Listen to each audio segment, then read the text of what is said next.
Lorsqu'une équipe d'expédition chevronnée escaladant le mont Everest est confrontée à une série d'événements dévastateurs, le groupe se retrouve fracturé. Certains alpinistes ne reviendront jamais. D'autres survivront de justesse et le regretteront. Voici le récit tragique de la catastrophe de 1996 sur l'Everest. L'équipe d'Adventure Consultants pour l'expédition sur l'Everest comprenait le chef Rob Hall et 2 guides, Mike Groom et Andy Harris. Peu importe l'expérience d'un alpiniste, c'est l'Everest. Il existe d'innombrables façons d'y mourir. Avalanche, chute, œdème cérébral, hypothermie, engelure, voire un embouteillage dans la zone de la mort. Une seule erreur, une corde cassée, et c'est fini. L'équipe comprenait 8 clients de tous horizons, un journaliste, un pathologiste, un cadre de FedEx et Doug Hansen, un facteur de Washington. Doug était très proche du sommet l'an passé, contraint de rebrousser chemin à 90 mètres du but. Après avoir payé 65 000 $, il est difficile de renoncer à son rêve quand il était si proche. Rob Hall, qui l'avait guidé à l'époque, l'a pris personnellement. Il a appelé Doug à plusieurs reprises, le poussant à réessayer. Cette fois, il a promis qu'ils y arriveraient. Des semaines de préparation et d'acclimatation à l'altitude ont mené à une seule fenêtre météo précieuse. Le 10 mai, l'équipe allait tenter l'ascension finale. Cette année, Rob avait encore plus de pression pour réussir. John Krakauer, alpiniste expérimenté et journaliste pour Outside, faisait partie de l'équipe. Si tout se déroulait bien, ce serait la promotion idéale pour la société de guide de Rob. Il vérifiait chaque détail, mais rien ne le préparait au chaos à venir. Le jeudi 9 mai, l'équipe est montée jusqu'au camp 4, là où commence la zone de la mort. Le planning était serré. Après avoir atteint le camp 4 à 7900 mètres, ils disposèrent de 36 heures pour faire l'ascension et revenir, avec de l'oxygène supplémentaire préalablement stocké par les Sherpas à des points clés. Il y a plus de 200 corps au sommet de l'Everest, car le sommet semble proche, et les alpinistes souffrent souvent de la fièvre du sommet. Ils se donnent à fond pour atteindre le sommet, puis découvrent que la descente est très dangereuse, alors qu'ils sont presque épuisés et moins lucides. Yasuko Namba était très petite. Elle pesait à peine plus de 40 kilos et une forte rafale aurait pu l'emporter de la montagne. Malgré sa petite taille, elle était une force de détermination. Au cours des 16 dernières années, elle avait travaillé pour accomplir un exploit incroyable, gravir les 7 sommets, le plus haut sommet de chaque continent. Incroyablement, elle avait déjà conquis les 6 autres, et maintenant, dans seulement quelques jours, elle allait affronter l'Everest pour accomplir cet exploit rare. En tant que cadre chez FedEx Japon, elle savait comment gérer un environnement à haute pression. Yasuko était bien consciente des risques auxquels elle faisait face, mais elle n'avait aucune idée qu'elle allait vivre une terreur dépassant tout ce qu'elle avait connu sur les 6 autres continents. Le groupe était au camp de base depuis 1 mois pour s'acclimater. La docteure Caroline McKenzie, médecin de l'équipe, surveillait la santé de chacun chaque semaine. Elle était experte en médecine de haute altitude, une spécialité rare et cruciale ici où la marge d'erreur est très mince. Beck Withers connaissait bien la mort.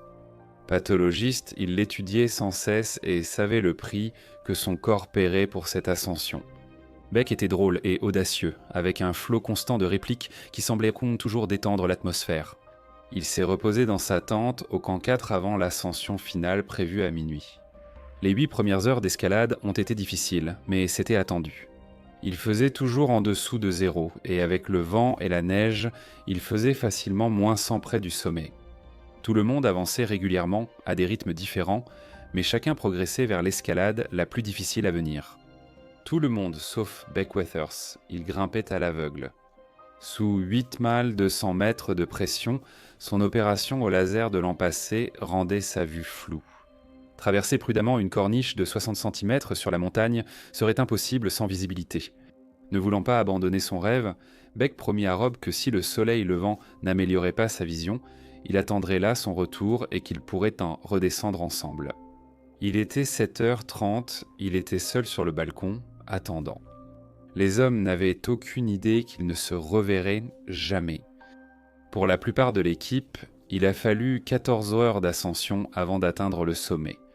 De précieuses heures ont été perdues à attendre l'installation des cordes et le passage encombré d'alpinistes sur la paroi verticale de 12 mètres de la marche Hillary.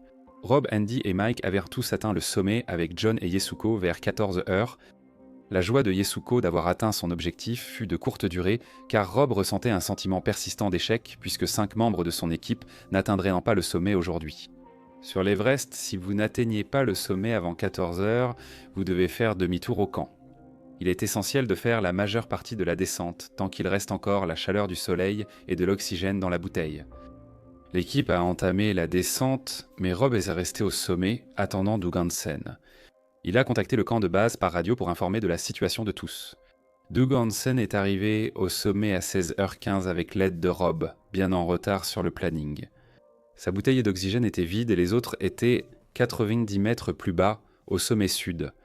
Rob connaissait le défi à venir et tous deux commençaient à avoir froid. Le froid venait clairement des vents glacés, mais aussi de leur manque d'oxygène. Notre température interne est régulée par la chaleur issue de la respiration cellulaire. Lorsque l'oxygène est utilisé par les cellules pour produire de l'énergie, une petite quantité de chaleur est générée. La production continue de chaleur maintient la température corporelle, mais si l'oxygène diminue de moitié, la température centrale chute vite. Obtenir cet oxygène au sommet sud serait essentiel pour les réchauffer et leur donner une chance de redescendre de cette montagne. Doug se battait à chaque pas, s'effondrant et luttant pour se relever. Et Rob savait que si Doug ne marchait pas, il ne serait pas sauvé. Transporter quelqu'un en bas de l'Everest était presque impossible. Soit vous descendez par vos propres moyens, soit vous ne descendez pas du tout. Rob allait devoir prendre la décision impossible d'aider quelqu'un d'autre ou de se sauver lui-même. À 17h, Mike et Yasuko ont trouvé Beck assis sur le balcon. Il était couvert de neige et aveugle, étant resté assis au même endroit pendant les 9 dernières heures. Mike a attaché une corde autour de lui et l'a descendu pendant qu'une tempête approchait rapidement. Les vents ont soufflé à 160 km/h, atteignant la force d'un ouragan. La visibilité était nulle. Les températures pointillées sont tombées à des niveaux mortels. L'équipe est passée à 7 alors que d'autres alpinistes bloqués se sont joints à eux. Ces 7 personnes allaient endurer un combat inimaginable pendant les 12 heures suivantes. Un mur de neige et de vent a submergé la montagne, engloutissant les alpinistes en minutes. Ils ont tâtonné dans la tempête pendant 4 heures. Désormais totalement perdus, aveuglés par la neige et battus par le vent, ils avançaient en descendant sur des pieds engourdis à quelques pas d'une chute de 2100 mètres. Finalement, ne pouvant plus faire confiance au terrain, Mike appela à un arrêt. Ils se sont blottis les uns contre les autres et ont attendu. La moitié d'entre eux, sans oxygène depuis près de 24 heures dans la zone de la mort, étaient au bord de mourir. Il était 22 heures chez Hantra. Ils luttaient contre eux et contre la tempête depuis plus de 4 heures glaciales. Combien de temps cela durerait-il encore ? Confronté à la tempête à 8800 mètres, Rob Hall souffrait. Il avait surmonté bien des épreuves sur cette montagne ces 6 dernières saisons, mais jamais de cette ampleur. Coincé en altitude, dans la zone de la mort, avec un client immobilisé et sans oxygène. Rob et Doug étaient restés blottis au-dessus de la marche Hillary pendant 4 heures, sous des vents de tempête déchaînés. Les rafales de vent étaient assez fortes pour emporter quelqu'un du bord de la montagne et le faire tomber d'une corniche étroite sur une chute de 1200 mètres. Leur rythme respiratoire s'accélérait alors qu'ils tentaient désespérément de remplir leurs poumons de l'air froid et raréfié. À chaque minute qui passait, ils devenaient plus faibles et plus désorientés. Il est difficile de préciser ce qui s'est passé ensuite. Rob n'a pas pu expliquer ce qui est arrivé à Doug, mais sa hache était sur la corniche près de la marche Hillary. Andy Harris a rejoint Rob, et ils ont atteint ensemble la réserve d'oxygène au South Summit. Andy était en mauvais état lorsqu'il a retrouvé Rob. Des heures plus tôt, d'autres alpinistes disaient qu'il montrait des signes de désorientation et d'épuisement. Malgré sa santé déclinante, il a pris la décision d'essayer de remonter la montagne pour aider Rob. Les 2 hommes se sont abrités dans une anfractuosité au sommet sud pour attendre la fin de la tempête. Tragiquement, l'état mental d'Andy, dû à la déshydratation et à l'hypoxie, l'a poussé à commencer à enlever sa veste et son oxygène. Il a eu des hallucinations et s'est éloigné de Rob. Sa veste, sa hache et son oxygène ont été retrouvés plus tard avec Rob, mais le corps d'Andy n'a jamais été retrouvé. Comme beaucoup d'autres à cette altitude, il a simplement disparu de la montagne. La tempête s'était enfin calmée après minuit, alors Mike Groom a pu déterminer leur position grâce aux étoiles au-dessus d'eux. Ils ont décidé de retrouver le chemin du camp avec ceux qui pouvaient en marcher, puis d'envoyer de l'aide pour les autres. Nous étions samedi et ils étaient restés sur la montagne plus de 24 heures. Arrivés au camp, ils étaient épuisés et se sont effondrés dans leur tente. Un guide d'une autre équipe a reçu des indications pour trouver l'autre moitié du groupe. Il s'est aventuré dans la nuit noire à 2 heures du matin jusqu'à ce qu'il tombe sur le tas de combinaisons d'alpinisme recouvertes de neige. Il a fallu quelques minutes pour déterminer qui pouvait être aidé et qui était au-delà de toute chance de survie. Pendant les heures suivantes, le guide a ramené ses 3 alpinistes au camp en plusieurs allers-retours. Mais il y en avait 2 autres au seuil de la mort. Aucun ne pouvait marcher, et ils avaient à peine un pouls. S'ils ne pouvaient ni marcher ni aider, il était impossible de les sauver à cette altitude. Beck et Yasuko avaient été laissés pour morts à seulement 300 mètres du camp 4. Au lever du soleil, certains membres de l'équipe de Rob élaboraient un plan pour aller chercher Beck et Yasuko. Des Sherpas de l'équipe de Rob et Stuart Hutchinson, médecins et clients, sont allés à l'endroit prévu. Quand il est arrivé, il a été stupéfait. Un morceau de glace de 8 cm d'épaisseur recouvrait le visage de Yasuko et ses mains étaient exposées et gelées. Il a brisé la glace et plongé dans ses yeux, ses pupilles dilatées et un pouls faible. Il serait impossible de sauver Yasuko. Ils ont vu que Beck n'allait pas mieux, son visage restait gelé au sol sous la neige. Lui aussi avait une main exposée, complètement gelée. On distinguait de faibles signes de vie, mais il était évident qu'il ne pouvait les aider dans cet état, et il était aussi près de la mort que le médecin l'ait jamais vu. Le groupe est malheureusement retourné au camp pour se regrouper et essayer de comprendre ce qui se passait avec Rob, Doug et Andy là-haut sur la montagne. À 4h45 du matin, Rob a appelé le camp de base par radio pour dire qu'il était au sommet sud. Lorsqu'on lui a demandé des nouvelles de Doug et Andy, il a simplement répondu qu'ils étaient partis. La tempête calmait s'il ne pouvait marcher. Les bouteilles d'oxygène qu'il avait avec lui étaient inutiles, car son masque était gelé et aucun air ne pouvait passer. L'équipe du camp de base l'a pressé d'agir, car il avait déjà passé près de 24 heures dans la zone de la mort et resté très haut sur la montagne. Ils ont transmis un appel de sa femme pour l'encourager à tenir bon et à commencer la descente. Un sauvetage à cette altitude était du jamais vu, et Rob le savait. Il espérait qu'une fois le soleil levé, il aurait un peu de chaleur pour dégeler son masque et commencer à bouger. Malgré le désespoir de la situation, son chef Sherpa Hang Dorji est parti du camp 4 pour tenter de sauver son chef. À peine redescendu d'une journée au sommet, il tentait déjà de repartir. La tempête faisait encore rage, alors après 8 heures d'escalade éprouvante, Hang a dû rebrousser chemin pour sauver sa vie. Même les Sherpas surhumains n'ont pas réussi à gravir 2 fois la montagne à cause de la tempête. De retour au camp, l'ambiance était sombre. Il était clair qu'Andy et Doug étaient répartis. Beck et Yasuko étaient morts à 300 mètres du camp, tandis que Rob était bloqué plus haut. Mike n'était pas prêt à emmener les 5 clients restants vers les camps inférieurs sans Rob. Il était 16h30 samedi après-midi lorsqu'une silhouette a titubé vers les tentes du camp 4. Ses gestes rappelèrent un mauvais film de zombies, un bras grotesquement figé en l'air. Les hommes étaient complètement choqués de voir Beck Withers vivant. Beck a repris connaissance quelques heures plus tôt, confus quant à l'endroit où il se trouvait. Il se sentait bien, mais réalisa qu'il était gelé au sol, incapable de se relever, car ses mains étaient inutiles. Elles étaient gelées et tintèrent contre les rochers, au sol. Le gel avait commencé lentement. D'abord, cela a engourdi ses doigts et ses orteils comme s'ils étaient plongés dans de l'eau glacée. Puis vint la brûlure. Un feu profond et lancinant qui pulsait sous la peau alors que son corps luttait pour rester au chaud. Mais bientôt, la douleur s'est estompée. Non pas parce que ça allait mieux, mais parce que les nerfs avaient commencé à mourir. Il est incroyable que Beck ait trouvé la force de se relever et d'avancer dans la neige avec les mains et pieds gelés. Chaque reptation ou pas était d'une lenteur pénible. Il a traîné les pieds et est tombé de nombreuses fois, mais à chaque fois, il a trouvé la volonté de se relever. Il a mis des heures à déplacer son corps sur 300 mètres jusqu'au camp. Il était resté exposé au sommet de l'Everest pendant plus de 40 heures, sans oxygène supplémentaire pendant la majeure partie de ce temps. On pensait que c'était médicalement impossible de survivre, mais il était là. À 18h, ils ont dû dire à Rob que personne ne viendrait. Ils savaient que si Rob avait eu le moindre moyen de descendre du South Summit, il l'aurait fait depuis des heures.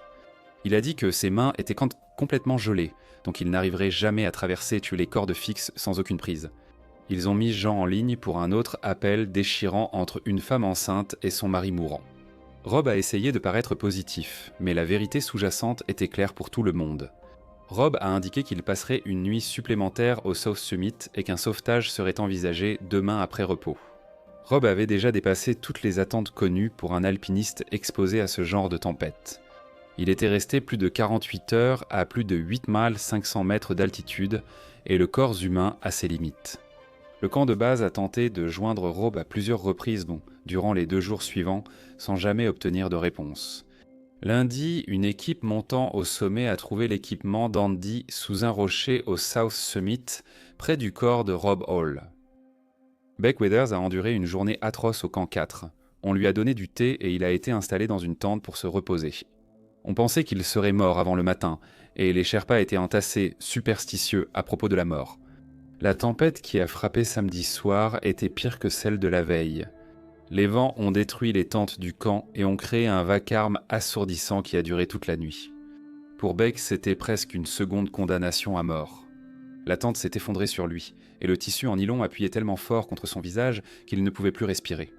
Il étouffait et était déshydraté, seul dans sa tente. Ses mains éteintes figées en l'air, sans la capacité de saisir ou de faire quoi que ce soit pour s'aider lui-même. Il a crié aussi fort qu'il a pu pendant des heures, toute la nuit. Depuis 12 heures et son retour au camp, il n'avait vu ni entendu personne. Ce n'est qu'au moment où les derniers membres de l'équipe de Rob Hall descendaient que John Krakauer, passant devant une tente ouverte, vit Beck Weathers dans un état terrible, mais encore vivant. Beck a crié vers lui. « Jésus-Christ, qu'est-ce qu'il faut faire pour avoir un peu d'aide ici ?» Toujours prêt avec ses répliques, même dans ses moments les plus désespérés, Beck s'est tourné vers l'humour. John était stupéfait. Cet homme avait survécu à une épreuve incroyable et tenait toujours le coup. Ils ont aidé Beck à s'habiller pour aller au camp 2. Miraculeusement, il a pu bouger une jambe puis l'autre, malgré l'absence totale de sensation dans les pieds. Les autres alpinistes, épuisés et presque aveugles, avaient passé près de 3 jours au-dessus de 8000 mètres. Le groupe en mauvais état se rendait aussi au camp, où médecins, nourriture, oxygène et tentes les attendaient amples. Beck a reçu des soins médicaux experts durant la lente décongélation de ses mains pour tenter de sauver un maximum de tissus et d'os. Il n'y avait absolument aucun moyen pour Beck de traverser la cascade de glace du Khumbu. Cela aurait absolument nécessité l'usage de ses mains. C'est Tsamake et Tsemint et Letimem est morte. Incroyablement, ils ont réalisé le sauvetage en hélicoptère le plus haut jamais tenté pour évacuer Beck de la montagne. Dans un miracle, Beck a survécu à son exposition mortelle. Il a perdu ses mains, son nez et une partie de ses pieds. La survie et la guérison de Beck ont changé qui il était en tant que personne et ont probablement sauvé son mariage ainsi que sa relation avec ses enfants. Peu importe l'expérience ou la préparation d'une expédition à l'Everest, le risque de mort demeure. Et parfois, quelqu'un échappe à ce piège mortel. Voilà ce qu'est l'Everest.